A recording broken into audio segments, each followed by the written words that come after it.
तो दोस्तों, स्वागत है आपका मेरे YouTube चैनल मैथ्स विद शान में। जैसा कि आपने जो है मेरा थंबनेल देखा होगा कि आज हम लोग कौन से टॉपिक पे बात करने जा रहे हैं कि लास्ट के 1 महीने के लिए एसएससी सीजीएल प्री की स्ट्रैटेजी क्या होनी चाहिए, कौन से विषय को हम ज़्यादा दे तवज्जो, मॉक टेस्ट कैसे लगाने हैं और क्या पढ़ें क्या छोड़ें, क्या हमें इस 1 महीने में प्रोसेस अपनाना चाहिए, वो सारी चीज़ें मैं आपको बताऊंगा। दोस्त ध्यान से वीडियो को पूरा देखिएगा। वीडियो मैं आपके लिए बनाने जा रहा हूं क्योंकि मैं जान रहा हूं एक बात कि आपका वर्तमान टाइम में एक एक सेकंड भी बहुत कीमती है, ठीक है ना दोस्त। लेकिन मैं ज़्यादा टाइम आपका नहीं लूँगा, इसलिए मैं बहुत छोटी वीडियो आपके लिए बनाऊंगा। सिर्फ ये बताऊंगा कि आपको इस 1 महीने में क्या करना है। क्योंकि जैसा कि आपने और एसएससी का नोटिस देख ही लिया होगा कि एसएससी ने एक नोटिस निकाला है कि आपके सीजीएल प्री का जो पेपर है वो 11 अप्रैल से लेकर के और 21 अप्रैल तक आपका चलेगा दोस्त, ठीक है। यानी कि लगभग मान लिया जाए कि आपके पास 1 महीने बचे हुए हैं। तो जैसा कि आप सभी जानते हैं कि प्री में क्या आएगा भैया, 4 सब्जेक्ट्स आएंगे, मैथ, रीजनिंग, आपका इंग्लिश और जीएस। सब 25-25 क्वेश्चंस रहेंगे, 100 क्वेश्चन 200 नंबर का रहेगा और 1/4 भैया माइनस मार्किंग है। तो आखिरी के टाइम में हमें क्या पढ़ना है, कैसे पढ़ना है, ये सारी चीज़ स्टेप बाय स्टेप मैं आपसे डिस्कस करूंगा। देखिए दोस्त, सबसे पहले मैं अपने बारे में आपको जो है मैं कुछ बता दूं कि एसएससी सीएचएसएल मैंने 2 बार दिया हुआ है, दोनों बार मैंने उसका प्री क्वालिफाई किया है दोस्त, ठीक है। और दोनों बार मेरे सीएचएसएल में मैथमेटिक्स में 47.5 आउट ऑफ 50 मेरे आए थे। यानी दोस्त 25 में से मेरे 24 सही हुए थे, ठीक है। उसके बाद बात करते हैं हम सीजीएल की, जिस एग्जाम के बारे में मैं आपको बताने जा रहा हूँ। तो सीजीएल 2019 का प्री मैंने क्वालिफाई किया है दोस्त, ठीक है। और मेंस भी मैंने दिया और सीजीएल 2020 का प्री भी मैंने क्वालिफाई किया है। और प्री के 2 लिस्ट में, लिस्ट 2 और लिस्ट 3 में मेरा नाम था। जीएसओ का भी दोस्त मैंने इस बार पेपर मेंस में दिया है, ठीक है। और इस बार मेरा क्या था कि प्री में मेरा जो है कट ऑफ से 30 नंबर ज़्यादा आया था, मतलब मैंने अच्छी खासी प्री में ली थी लीड। चूँकि आप सबको पता है मेंस पूरा मिला के 400 नंबरों का होता है। मेंस तो मान के चलिए कि अगर आपने बहुत अच्छी की है आपने तैयारी तो वो तो आराम से चाहो निकाल सकते, लेकिन अच्छी तैयारी पर। प्री की जहाँ तक बात है, मेंस में तो सारे लोग जम के मेहनत करते हैं। जो व्यक्ति कौन सा रैंक पाएगा कि नहीं पाएगा, ये कहाँ डिसाइड होता है, प्री में होता है दोस्त। यानी आपको प्री में ही अच्छा खासा लीड लेकर के चलना होगा। यदि आप जो है कट ऑफ से 2 नंबर 4 नंबर आप आगे हो तो भूल जाओ कि वर्तमान हाल में कि सिलेक्शन भी हो सकता है, ठीक है दोस्त। यानी कि मिनिमम कम से कम 20 नंबर तो आपको जो है कट ऑफ से ज़्यादा लाना ही पड़ेगा यदि आप जॉब की ख्वाहिश रखते हो तो चलिए अब आते हैं अपने मुद्दे पर, कैसे हमें क्या पढ़ना है। देखिए आखिरी का चूंकि अब टाइम बचा हुआ है, यदि आपका जो है कोई पॉइंट कोई चैप्टर अभी तक छूटा हुआ हो तो आप क्या करेंगे दोस्त कि 5 से 10 दिन के अंदर, किसी भी मैक्सिमम 8 से 10 दिन जाना चाहिए, उसके अंदर पूरा सिलेबस अपना अब जो खत्म कर दो। अब कुछ न्यू पढ़ने की कोशिश नहीं करना, जितना हो सके 5 से 10 दिन में खत्म हो जाना चाहिए, ठीक है। और इन आखिरी के टाइम में और अब आपको क्या करना है, सबसे देखिए दोस्त मोस्ट इंपॉर्टेंट चीज़ आपका क्या है, 3 काम आपको करना है। पहला क्या भैया, प्रैक्टिस, जितना हो सके जम के प्रैक्टिस कीजिए, ठीक है। खास तौर पे मैथ की और इंग्लिश की और रीजनिंग की जम के प्रैक्टिस कीजिए। और मैं सब आपको सब्जेक्ट वाइज भी चीज़ों को बताऊंगा कैसे पढ़ना है।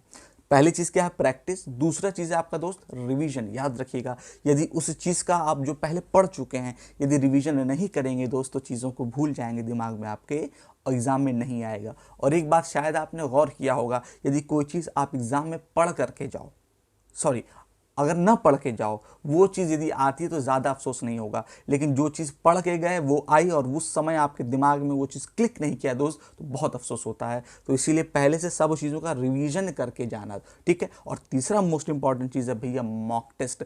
और अब से कोशिश करो कि पर डे 1, हो सके तो मैक्सिमम 2 भी दे सकते हो। Per day minimum 1 mock test तो आपको रोज़ अब देना ही है प्री का। मॉक टेस्ट भी कौन सा देंगे, किसी कंपनी का मत लेना, ठीक है।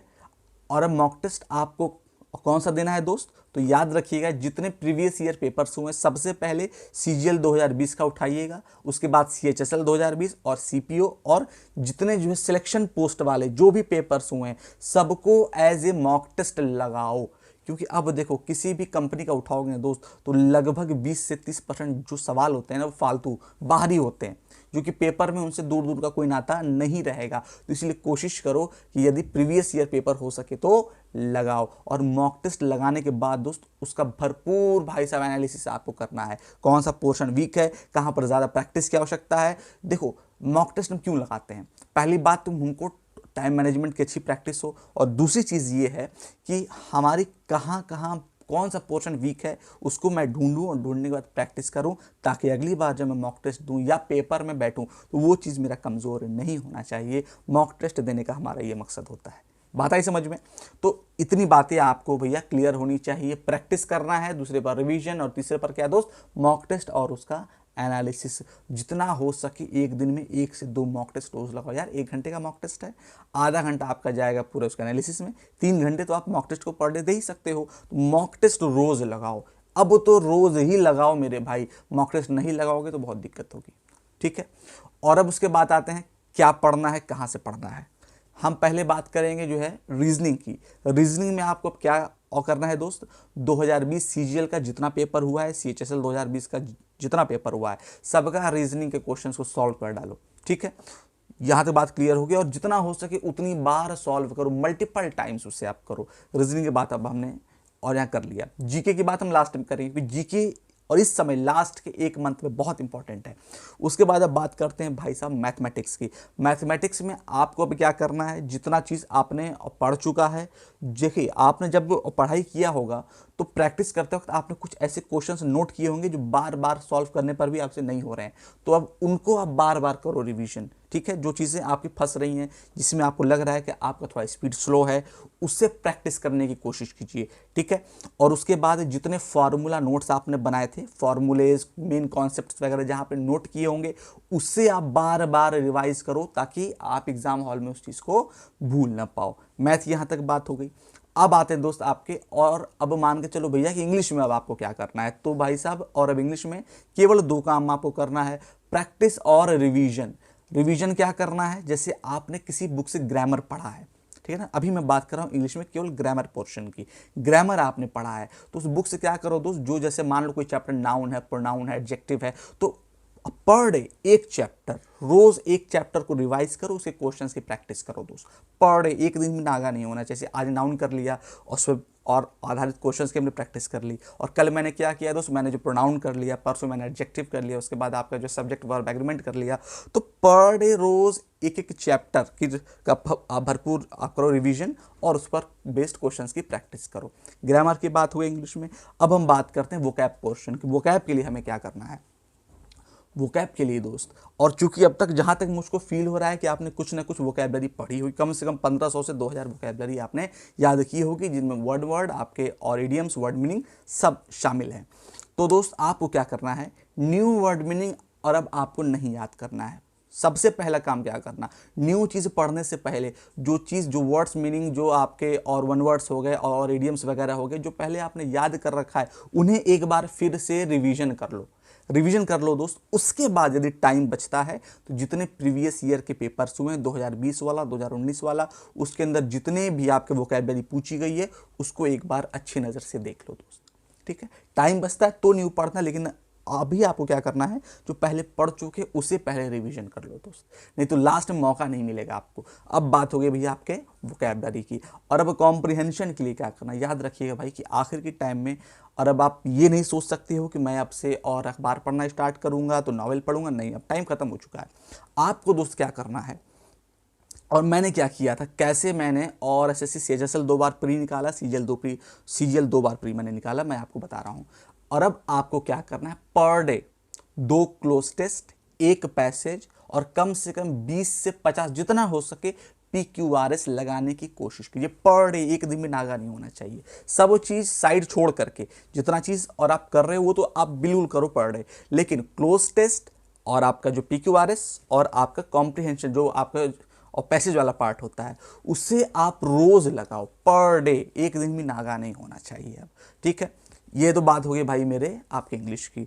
और अब बात करते हैं जीएस सेक्शन के लिए हमें क्या करना है। सबसे मोस्ट इंपॉर्टेंट टॉपिक क्या है दोस्त, आपका जो करंट अफेयर्स की, उसे कहाँ से पढ़े हैं, तो ध्यान से देखिएगा। मैंने इस चीज़ को भरपूर आजमाया है, तो मुझे थोड़ा बहुत अनुभव है कि जीएस को अगर मोस्टली 3 भागों में बांटा जा सकता है। एक तो आपका बेसिक जीएस जिसमें मान के चलिए साइंस आ जाएगा, जिसमें आपके बाकी सारे पोर्शंस आपके आ जाते हैं। एक आपका और मान के चलो पॉलिटी आ गया, फिर हिस्ट्री आ गया, सारी चीज़ें आ जाएंगी। ये एक पार्ट हो गया। दूसरा पार्ट आपका दोस्त क्या होता है, जिसे हम बोलते हैं और स्टैटिक जीके। और तीसरा पार्ट आपका होता है दोस्त करंट अफेयर। सबसे ज़्यादा लोग दोस्त क्या करते हैं, बेसिक जीएस पर फोकस करते हैं, हिस्ट्री पढ़ेंगे, पॉलिटी पढ़ेंगे, ज्योग्राफी पढ़ेंगे, लेकिन सबसे ज़्यादा जो क्वेश्चंस पूछे जाते हैं या तो स्टैटिक पोर्शन से आते हैं या तो करंट अफेयर से आते हैं। दोस्त याद रखिएगा, आपके पेपर में जो है और करंट अफेयर्स के 5 से 8 सवाल देखने को मिल सकते हैं। कहाँ से पढ़ना है याद रखिएगा, चूंकि आपका पेपर किस महीने में दोस्त, आपका पेपर अभी अप्रैल में, तो आप कोशिश करना कि आप और अक्टूबर से लेकर के मार्च तक का A to Z current affairs पढ़ लेना। खास तौर पे दिसंबर, जनवरी और फरवरी, ये 3 महीने के जो है करंट अफेयर्स मोस्ट इंपॉर्टेंट है। इसका एक एक पॉइंट याद होना चाहिए आपको, एक पॉइंट भी दोस्त आपका मिस नहीं होना चाहिए, ये याद रखिएगा, क्योंकि मैंने इस चीज़ को आजमाया है। ठीक है दोस्त। और अब उसके बाद बात करते हैं कि स्टैटिक पोर्शन हमें कहाँ से पढ़ना है। तो आप स्टैटिक पोर्शन के लिए आप एक काम करना कि जितने भी और आपकी जो नियुक्तियां वगैरह हुई हैं, जितने भी भारत में आपके जो डैम्स हैं, यानी कि आपके बांध वगैरह हैं, और आपके जो बर्ड सेंचुरीज़ हैं, जितने जो आपके जो टाइगर रिजर्व हैं, जितने बड़े बड़े मंदिर हैं, जितने बड़े बड़े मोस्ट और मॉन्यूमेंट्स हैं, ठीक है, तो उन सब का पूरा लिस्ट आपको याद होना चाहिए, ख़ास तौर पे भारत में। और ख़ास तौर पे जो अभी वर्तमान में न्यूज़ में थे, वो चीज़ें आपको याद होनी चाहिए। याद रखिएगा दोस्त कि हो सकता है कि और ओलंपिक से 1-2 सवाल पूछ दे, हो सकता है, मे भी पॉसिबल है। और यूक्रेन और रशिया से रिलेटेड जितने सवाल बन सकते हैं, उन सबको आप तैयार करके जाना। यूक्रेन की राजधानी, वहाँ के राष्ट्रपति कौन है, पीएम कौन है, विदेश मंत्री कौन है, और वहाँ की और जो है मुद्रा का नाम क्या है, और रशिया के विदेश मंत्री का नाम क्या है, ये सारी चीज़ें आप याद करके जरूर जाना। हो सकता है कि सवाल आ जाए। और इंडिया की और वर्ल्ड में क्या रैंकिंग्स हैं, जैसे मान के चलिए वर्ल्ड हैप्पीनेस इंडेक्स हो गया, वर्ल्ड पासपोर्ट इंडेक्स हो गया, इस सब में भारत की और रैंकिंग क्या है, फर्स्ट पे कौन है, लास्ट में कौन है, ये सारी चीज़ें ज़रूर देख करके जाना। इससे गारंटी है दोस्त, एक न एक सवाल तो आपका पूछ सकता है।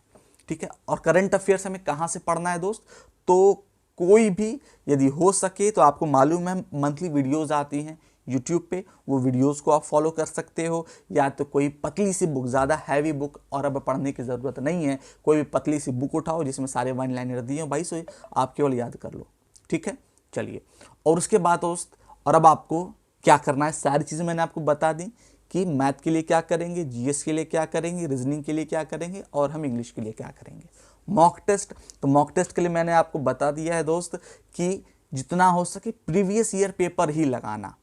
ठीक है दोस्त, प्रीवियस ईयर पेपर के अलावा कोई और छूने की ज़रूरत नहीं है। ये नहीं कि फला कंपनी का दे रहे हैं, फला कंपनी का दे रहे हैं, कुछ नहीं दोस्त, प्रीवियस ईयर पेपर लगाओ लास्ट के टाइम में। और लास्ट जब आपके और एग्ज़ाम का टाइम आ जाए तो 5 दिन पहले मॉक टेस्ट छोड़ देना, मेरी बात मानना। क्यों? क्योंकि भाई अगर लास्ट में आपका मान लिया थोड़ा कम मार्क्स आ गया तो मोटिवेशन दोस्त डाउन हो जाएगा, और यदि मोटिवेशन डाउन हुआ ना या तो कॉन्फिडेंस गिर जाता है, दिक्कत हो जाएगी।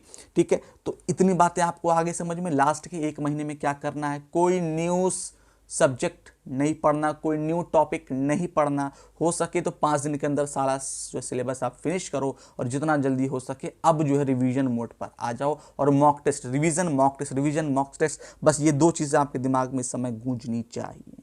ठीक है, तो दोस्त आज के लिए इतना काफ़ी है। कोई चीज़ आपको पूछनी हो तो मुझसे आप पूछ सकते हैं, और हो सके तो वीडियो को लाइक कीजिए, और भैया हो सके तो शेयर कीजिए, क्योंकि मुझे आपकी सहायता की बहुत ज़रूरत है। ठीक है दोस्त, आज के लिए इतना काफ़ी है।